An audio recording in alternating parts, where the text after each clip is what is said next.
Wow.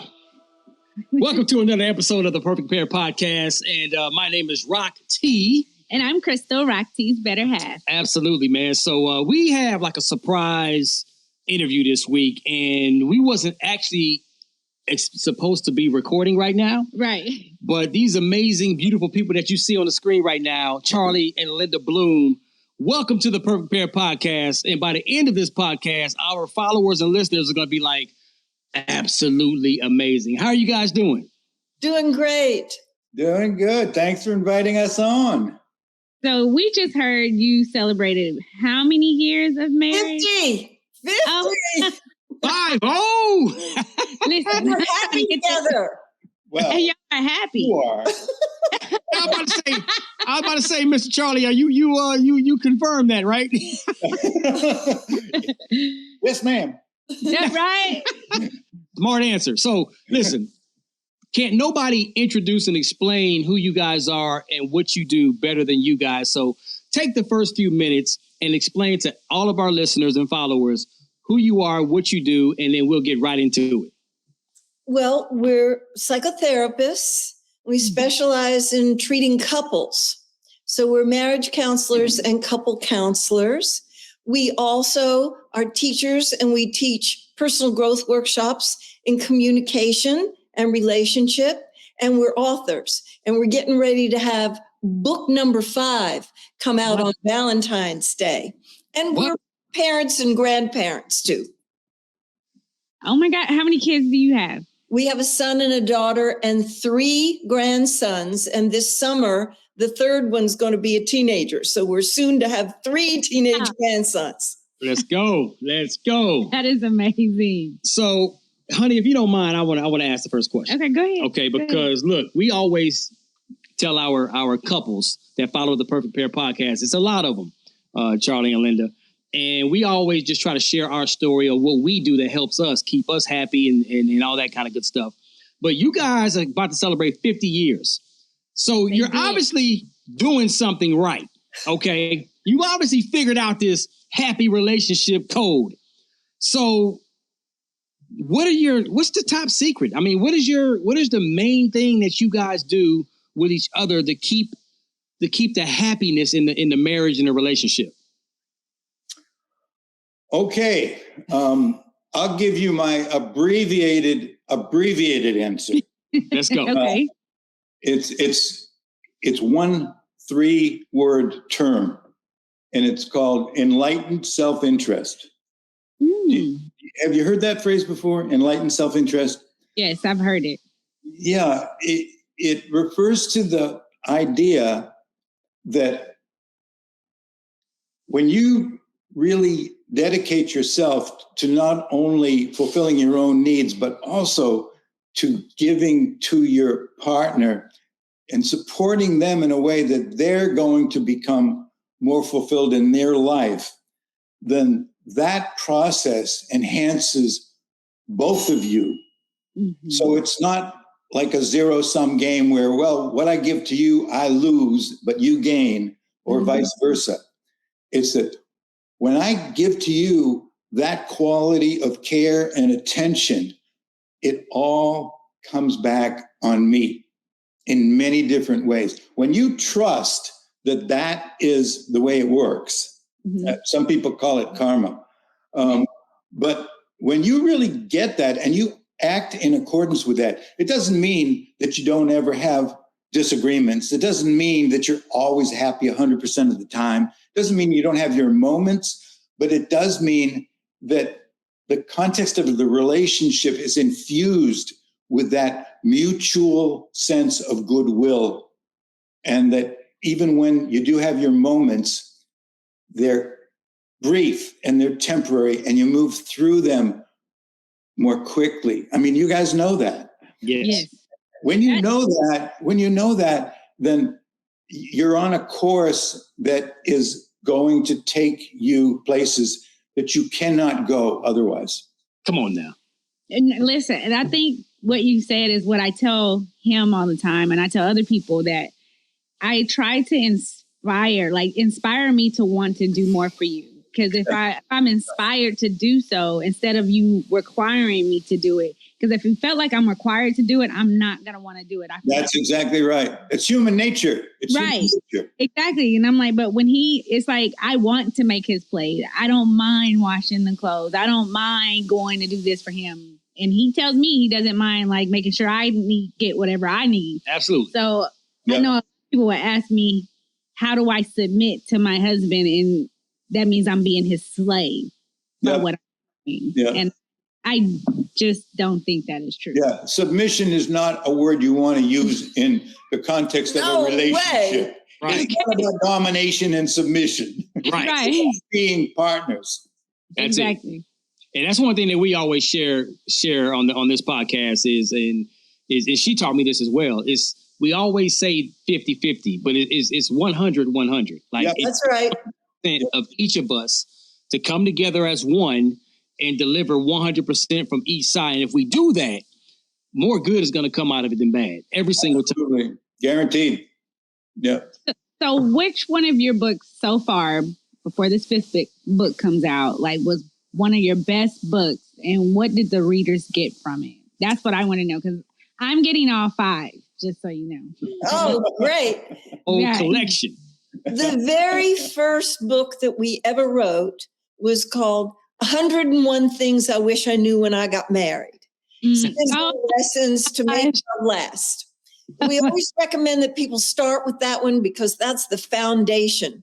Right. Yes. And we're delighted that that's the runaway bestseller. It sold over 100,000 copies. Wow. Now, there are some people who have read all of our books who have read the brand new one, An End to Arguing, pub date, coming up really soon. Okay, yes. They say that of all of our books, this is the best. Come on. Okay, Into Arguing. I love that. I already love the title. Yeah. So Into Arguing may vie for the number 1 spot with 101 Things. Time will tell. We'll see. Well, let's get into it, because we have our theory on how we end our arguments quick and fast and get back to happy land. Share some of the things in that book on what you guys do to end arguing. Is this ending the arguments fast, or is this ending arguing, period?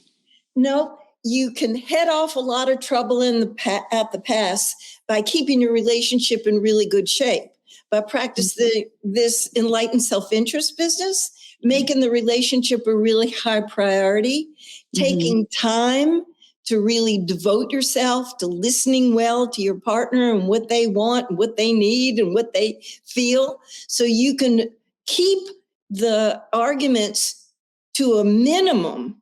But there's still going to be times when you're tired and you're stressed and you're hungry and you're irritable and things are going to erupt. And there's going to be differences because you know how opposites attract. And so those differences are inevitable, but the arguments and the conflict is optional.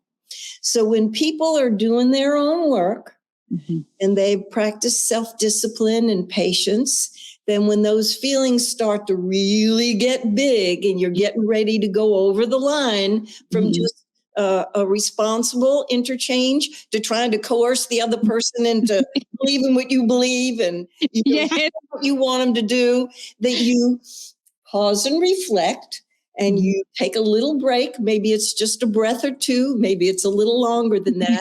Just slow yourself down. And when you're calm, cool, and collected, and your neocortex is working, you know that you have other options, and then you can have a communication that's going to be constructive rather than destructive. So that's one of the main things that people have to practice mindfulness and see when they're getting ready to go over that edge. And when you've already gone over the edge, all the best relationships, they're champions of repair. So they know how to take responsibility. And if you mess up, you fess up, you apologize, you ask for forgiveness, you begin again and you begin again and you begin again. Gold. This is gold, man. You putting out some diamonds out there. No, seriously, it's so funny when you say you take a moment and you reflect.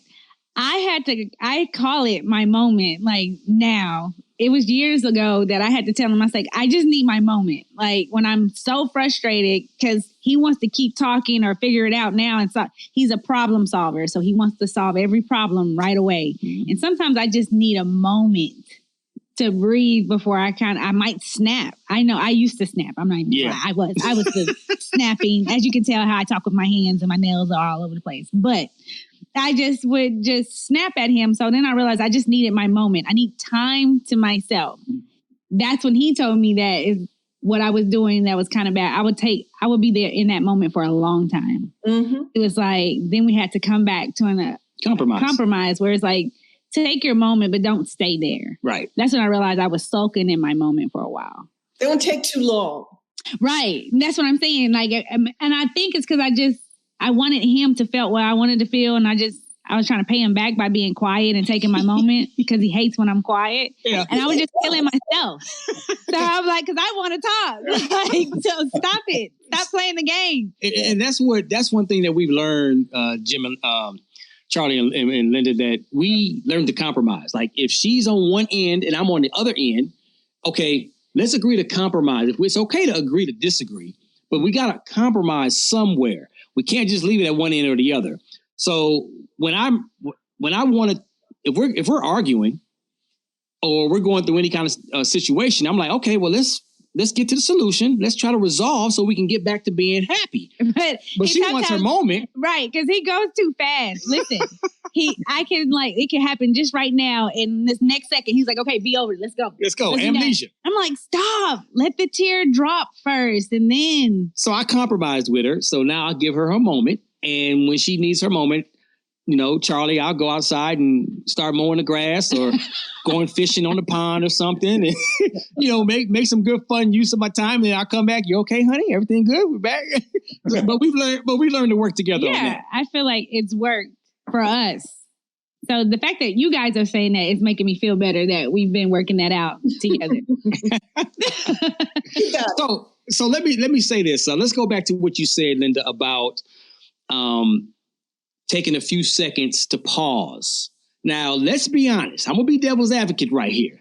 When you're amped up and you're angry and you're mad or frustrated about whatever it is that you're arguing about, a lot of people don't have that discipline to pause and reflect and say, because they're so worried about, I don't like what you're telling me right now, and I can't wait to respond to what you're saying. So how does a person get better at pausing and reflecting before? Or how do they just start to do it? Because I know a lot of them ask me like, well, how do you just start? Because it's like, you got to get them back or you have to explain to them on why you're right. And I always use if you're right, would you rather be right or would you rather be happy? So I would recommend that you have an agreement in place before things heat up. Mm-hmm. So there's a chapter in the new book about having a conversation about having a conversation. So if you have an agreement in place that if one of you needs a break, that you can take it, no questions asked, and anticipate that this is coming. It isn't going to be probably too long before you have a chance to practice, and you're going to have many more times to practice than your mind thinks that you should have to have. And the person who struggles with not wanting to wait, want to talk about it right now, really needs to practice this self-discipline, and to take it on as their work to do, that patience and self-discipline to know when to shut up and be quiet and give that other person some space. That's work for them. But the other partner has some work to do too. Right. They have to be careful that they're not using the break time as get back or revenge or making them pay, because sometimes a not too beautiful part of ourselves wants to get them, and we don't want to be doing that.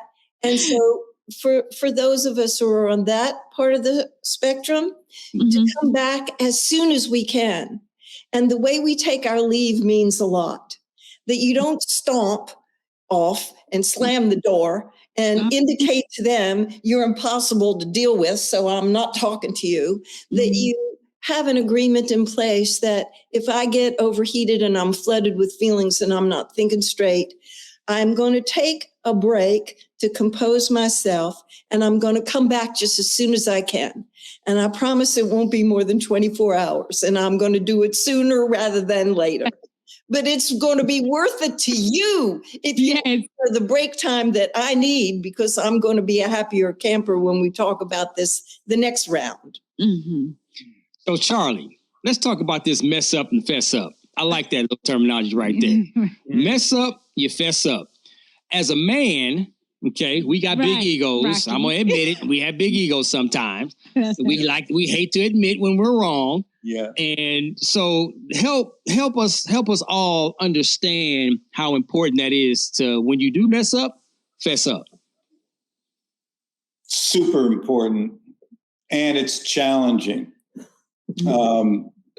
It's challenging for women too, but I think it's even more challenging for men because, we live in a culture that has different expectations of what it means to be a man than to be a woman. And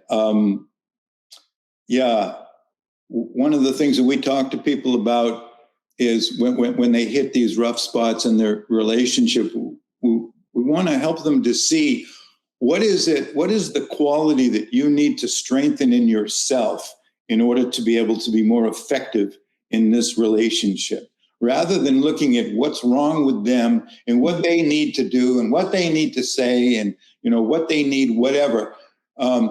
Look at yourself and say, how could I become a more effective communicator? How could I become a more productive partner in this relationship?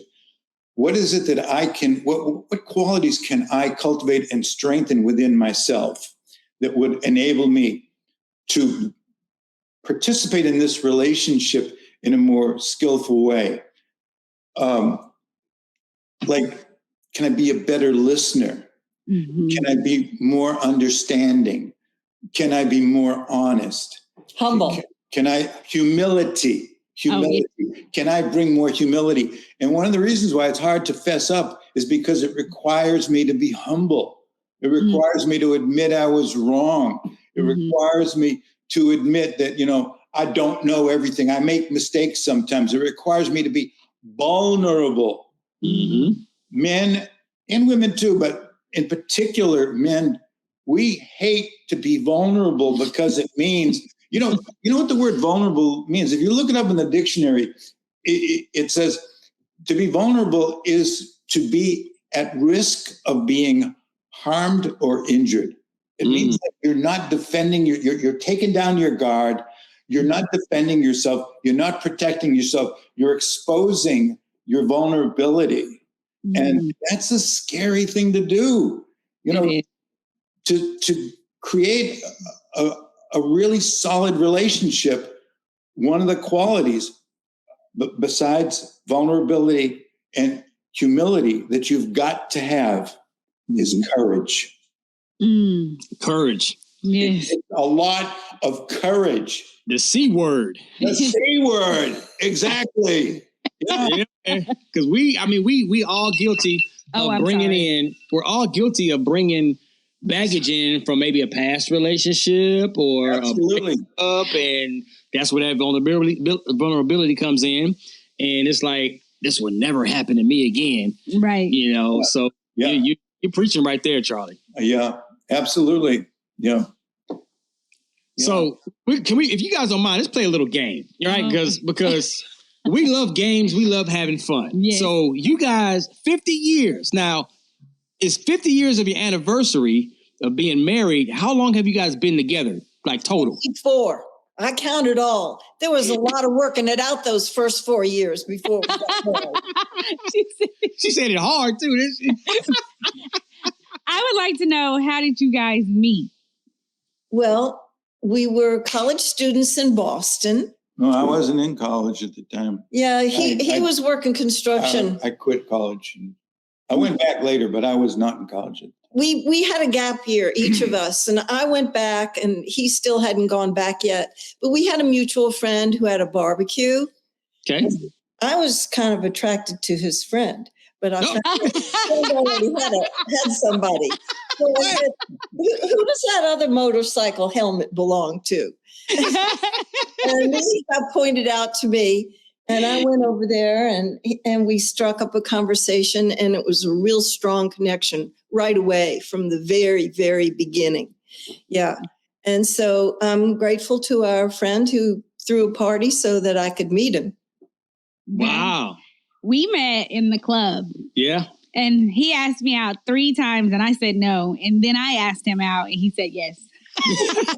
Yeah, she turned me down 3 times. And I'm like, okay, I get the hint. So I just kind of left it alone. And then a couple months later, I get a message. She hit me back up. Hey, I think I want to take you up on that date. And the rest is history. Yeah. Right on. I want to tell you about the very first day that we were together. Yes, I love it. Please. Go for it. His wallet fell open. Okay. And there was a picture of his baby sister in there. Okay. About 2.5 years old. I said, who's that baby? He said, that's my little sister. So he got checked off with the fatherhood box. Then a little later in the day, he told me about a story about setting a mouse trap in the area where he was living. Yeah. And the mouse got caught in the trap, but it didn't die. And he told me that he nursed the mouse back to health and then took it out and let it go in a field. And I thought, the cat ate it. No. I said, this man is kind. This man is kind. And it checked off the box. And on the first day we were together, I was already falling for him. Oh What? my God, how cute. Oh, okay. That's kind of similar because you was like falling for me after the first date. Oh, Wasn't you, honey? yes. Yes. I was falling. I was surprised because our first date, I ended up getting sick with the flu. Oops. And my job, we were just supposed to go to lunch that day and I was working. And then my job was like, you need to go home because I had a fever. I looked horrible. When I say I was dull in the You face. was beautiful, baby. You're so sweet. Beautiful. And I was trying to cancel our lunch date. He was like, no, just come anyway. I was like, I don't look good at all. Like, he did not care. We went to go to this fish place. No seafood place, Yeah, it's a seafood place. And he was just such a gentleman there. Even though I didn't know this at the time, but I had fish stuck in my teeth the entire time. He was like, but it was so cute. I didn't want to stop you. I was like, really? The whole time? You just let the fish be in my teeth? That's right. That's right. I wasn't going to let anything spoil that date. Yes, You got indeed. a lot of points. The first day that we were together, I had poison ivy on my skin. Oh my God. He dabbed with cotton balls on my poison ivy calamine lotion. That's similar to your being sick. And then you got it that he was generous of spirit. And I thought that Charlie was generous of spirit. You gotta love a man who I do. was good You're to right. you even when you're sick. I do. But before she saw my generosity of spirit, there was something else about me that attracted her first. And that was my motorcycle. That's true. That was true. I was getting over being goody two shoes. So that was part of my life when I was being my bad girl self. So I was attracted to him because of that motorcycle helmet at the party. Wasn't for that motorcycle, we wouldn't be here today. Right. Well, I kind of got a similar. I love stories, guys. We go back and forth because when we met, she had a car, and then of course, I had a couple cars. Yes. But her car was like on its last wheel. Like my tires were wobbling. Like I was starting to get worried and concerned. Like when we really started getting serious with our date, I'm like, okay, honey, we can't. I'm worried about you out there on the road with this car. So what I end up doing? He ended up giving me his favorite car. Like, he's like, I just want you to just park your car and just drive my car. It was a Honda Accord at the time. Yeah. And it was all decked out, just so you know. It was decked out. It was nice. It was like his little baby because he personalized. He's like, but I want you to drive this car. I want you to be safe on the road. And I was like, oh my God. He really is concerned and he cares. Because at the time, he didn't have money to fix my car, I guess. That's why he was saying. He told me this later. He's like, I didn't have the money to fix you a car, buy you a car. So I just wanted you to be safe. So I'd rather you take my car. Right. And then he would drive my raggedy car around. And I was like, off that box for generosity. Check it out. He did. Yep. All right, so let's play this little game, okay? This is something you guys been married 50 years, and I'm sure you know each other like the back of your hand, but we're going to put that theory to the test. Okay.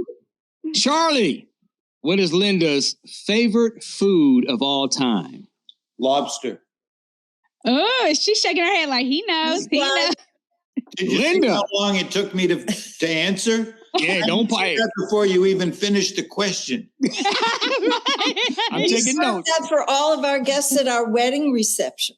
Is that right? Oh, yeah. Okay. Lots of feed in New England. Linda, what is Charlie's favorite song of all time? Oh, favorite song. Uh-oh. He doesn't even know, so I get why she's... I do know. You know? You do know? Okay. I don't know if she knows though. Uh-oh. Come on, Linda. I don't think I do know because he's got a lot of favorites. The man loves music and he plays guitar. Okay. Oh, you do? I'm thinking about your cradle song. No. No? I don't know. You got to guess it.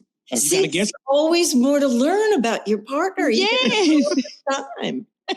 So, Charlie, what's your favorite song, sir? I love you more than you'll ever know. Whoa. Oh. Do you know that song? Whoa. What a beautiful song. Blood, Sweat, and Tears did it on their first album, which was not one of their better selling albums. And it was also covered by other people too. I feel like I heard it from somewhere else, but I think I know what you're talking about. Yeah. But it sounds check it out. Google it. It's an incredible song. Yeah. Get the Blood, Sweat, and Tears version of it. Oh, yes. I'm writing that down now. More than you'll ever know. Oh, I love the title already. Right. Okay. Great title. Oh my goodness, man. It says everything. I love titles that says everything in the title. Like, you don't even have to listen to the rest of the lyrics, but you already know it's one of those kind of songs. Yeah, that's it. Exactly. Okay, Charlie, back to you. What does Linda like to do when she's sad? Is there like a hobby? Is there something she does to keep herself busy? When she's not feeling well or sad, what does she like to do? What's one of her favorite things? You know. I think that the way she would answer that is she likes to cuddle. Oh, that is cute. Little cuddler. Okay. I'm not a thing. Favorite thing, skin time. No clothes. I want to be in his arms, skin to skin. She doesn't like to cuddle. I don't. She's the sweetest little bird and don't like to cuddle. Like, I'll cuddle here and there, but then after a moment, I'm like, okay. And then skin to skin, it's hot. She gets hot. I'm like, quick. Oh my God, it's too hot. You got to get off. Like, I'm a monger for cuddling. I could do skin to skin for hours and not get tired of it. I get tired of it. I'm I get tired of it a lot faster than she does. But God bless him. He indulges me because he knows how important it is to me. Mm-hmm. And we have skin time every single morning when we check in. I call it cuddling meditation. And I'm already having a great day before I even get out of bed in the morning. I say, come on, world, I'm ready for you. I love it. That's that mindset right there. Yes, indeed. Mm-hmm. Okay, one more question for for Linda. We know this doesn't happen too often, but just to have a little fun with it, when Charlie is frustrated or angry, what is his favorite thing that he likes to do? When he's frustrated? Let go, because he's real introverted and he wants to be with himself. And that's where he goes. He goes inside and he puts himself back together. And I've learned to let go. And years ago, many years ago, when I sat with my beloved and I said, "How may I best love you?" I was shocked to find out that he said, "Let go." Wow. That's so not how I want to be loved, man. I want to fight for a long time. Yeah. But I learned to not take it personally. That's when he thrives. He needs a lot of time on his own behind a closed door. Don't bother him and just let him have his alone time. And then when he comes out from behind that closed door, he's such a happy camper and he's got a lot to give.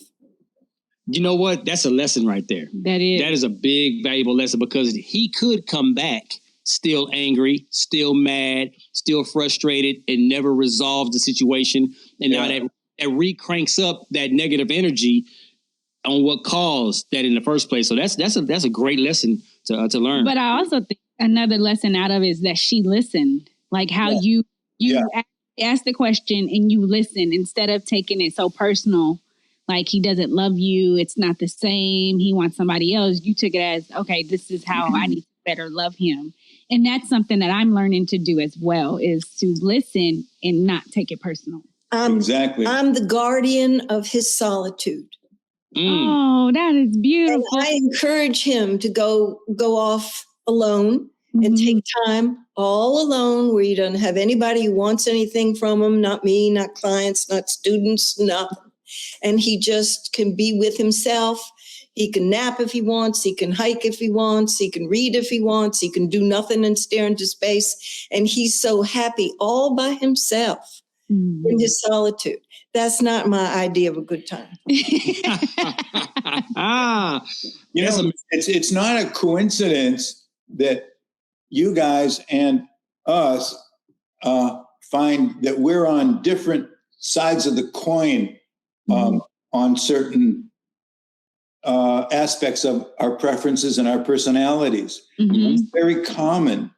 We seem to attract people who are not exactly like us in terms of our temperaments, our preferences, our desires, our needs. You know, we tend to draw people in who in some ways can even be polar opposites of us, like an introvert and an extrovert. Right. So, you know, this book that just came out. Let's talk about it. It's like we wrote it because it's such a common phenomenon that we draw people into our lives that are different from us. And of course, there's going to be differences. Of course, there's a potential for conflict there. And because so few of us actually grow up learning the skills of being an effective negotiator when it comes to personal differences.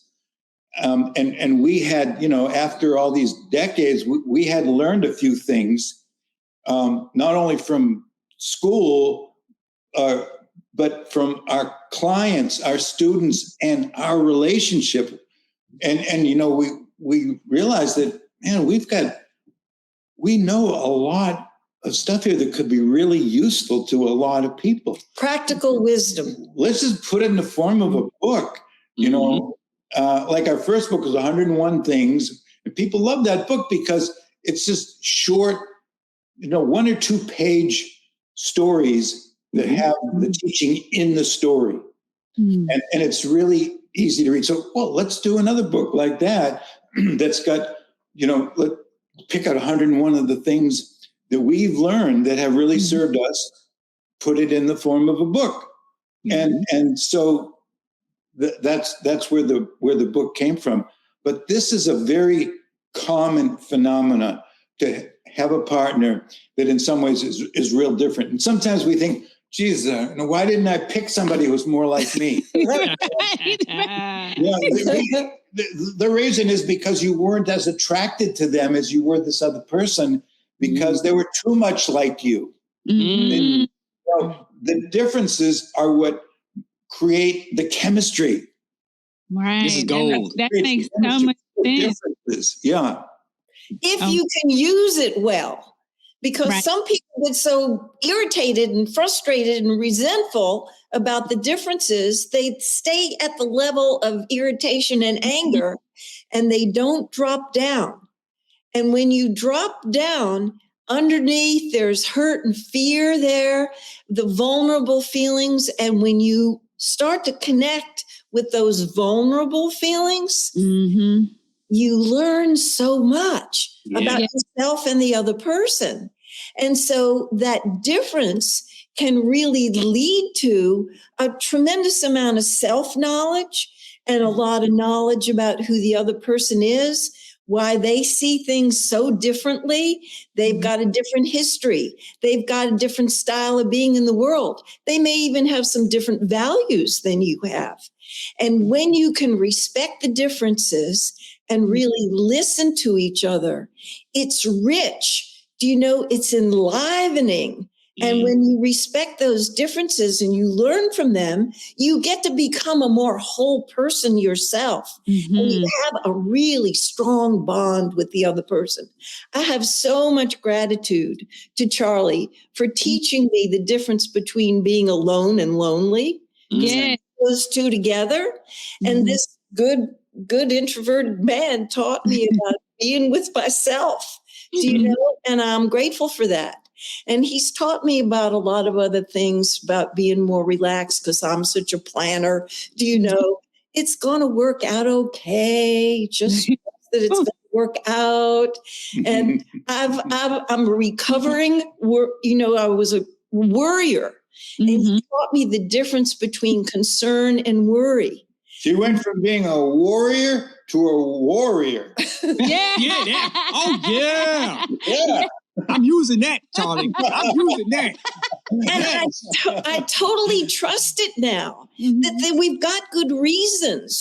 This sonar leads us to people who are so different than we are to partner with, because some very wise part of ourselves know that we're going to be a bigger person, a fuller person, a wealthy, rich person because of what we can learn together. What we learn, what we teach them, because they're, attracted to us for the same reason, because we have strengths they don't have yet. Right. This is absolutely amazing, man. I mean, everything that you guys are speaking of not only relates to us, but I'm 1,000% sure it relates to everyone that's watching this right about now. Listen, how can people get the book? Right. Until this is your time to promote it and let everybody know, hey, we're challenging everyone to not buy one copy, buy two and give one as a gift to somebody else. Now you're talking. All right. Yes. It's available to order right now on Amazon. You can get a hard copy, you can get a soft cover copy, and you can get an ebook. It's not on Audible yet. We hope to have Audible later on, but people can go to Amazon right now and they can order the book. What's the name of the book? And put it up into the camera again so everybody can see what it looks like. An End to Arguing. 101 valuable lessons for all relationships. Because this is not just about romantic partnership. That's where we've learned most of what we've learned about the practical wisdom. But this is also parent-child relationship. Also with friends and neighbors, and on the job. Because people get a lot of emotionality come up and irritability come up with other relationships, not just the romantic partnership. Although we have found that the romantic partnership is the hottest of the hot fires. I agree. You can do it there. You can do it anywhere. I totally agree. I love it. Well, honey, you got any? We got royalty right here. I know. I'm just soaking it all in. I'm getting my copy. I hopefully can I send it back to you guys so you can sign it for me and send it back to me. Autographing copies and inscribing them is my bliss. Guaranteed. I would be happy to do that. I love it. And I want your listening audience to know that Bloomwork has all kind of free stuff on it. Okay. Is that right? We're www.bloomwork. Okay. It's singular. And if people go there, we got videos. Do you know? Because we have a YouTube channel. Right. We have over 600 blogs on Psychology Today, and we've got free ebooks that people can download. So there's all kind. We're in our last phase of our career. So generativity and giving away is one of the things that we really want to do. And so if people go and sign up to be on our email list, they get a booster shot of inspiration once a month when we send out our newsletter. Oh my God, that's awesome. That's amazing, man. So listen, we're so humble. We're so grateful to have you guys on as our guest this week. Charlie and Linda Bloom, psychotherapists, aka couple counselors, aka love language experts. So thank you so much for taking the time to join us. And bloomwork.com. Go get the book everywhere on Amazon. Is Amazon only? Is it Barnes & Noble as well? Or just Amazon? Amazon and Barnes & Noble. Yes, sir. You can get it in lots of places. And give some local bookstores some business, too. Yeah, that's it. Anywhere you can buy books. Local library to order it. Oh, yes. Absolutely. That is definitely what we'll be doing. Well, thank you so much. Anything else you want to share before we let you go? I just want to say you guys are great. And thank you for inviting us on. It's been a pleasure, and I'd love to come back another time. Awesome. You will. Trust me. Thank you so much. I had a lot of fun. You guys are so much fun. Thank you so much. Y'all have a great, great week. Absolutely. Be blessed. You too. Bye. Well, pretty much, ladies and gentlemen, billy goats and girls and bats and everything else. Why do you do that? Just say ladies and gentlemen, or just say hi. We are here to tell you guys where to subscribe. Why are you talking like that? You don't even talk like that. Talk I like know, yourself. because I'm waiting for you. Okay. Okay. Subscribe. Please listen. You will not be sorry. Did you just fart? No, that's your breath. Oh, comeback time. Bye.